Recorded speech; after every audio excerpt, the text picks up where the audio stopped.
A Japanese man in colorful pajamas finds himself trapped in a white, empty room with no exits. He discovers various buttons on the walls, each triggering bizarre and random events. After pressing a peculiar button shaped like a male member, he is greeted by giggling baby angels, which leave behind their own members protruding from the walls. As he experiments with the buttons, he accumulates a collection of random objects, including chopsticks and sushi, but struggles to obtain soy sauce.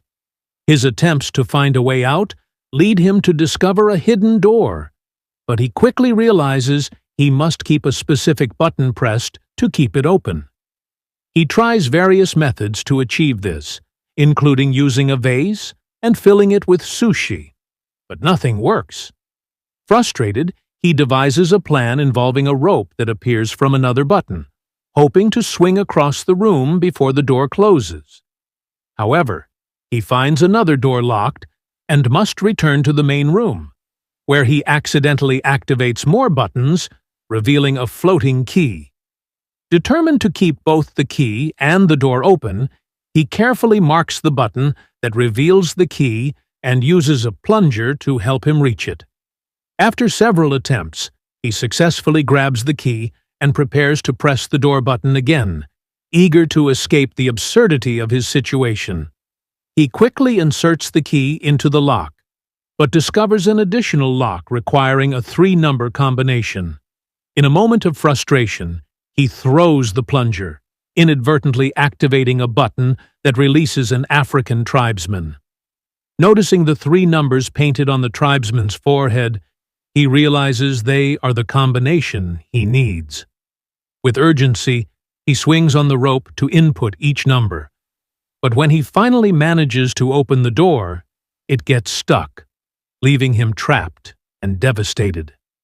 As he sits on the floor, he reflects on the fun he had with the objects from the buttons, realizing he took his previous situation for granted. Suddenly, he feels a breeze and discovers a crack in the wall, which he pushes open to escape into a mysterious hallway. After what feels like an eternity of running, he enters another empty room, where he finds adult angels instead of baby ones, who also disappear into the walls, leaving their members as buttons.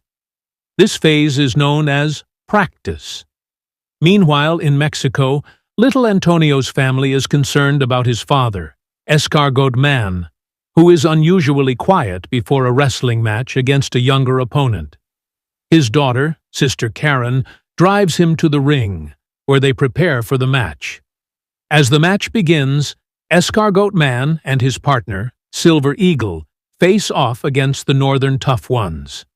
Silver Eagle initially performs well, but soon finds himself overpowered. Escargot Man hesitates to join the fight until Silver Eagle creates an opportunity for escape. However, Escargot Man is quickly overpowered as well. Just as he is about to be hit with a chair, the man in the mysterious room presses a button, causing Escargot Man to extend his neck and knock out both opponents.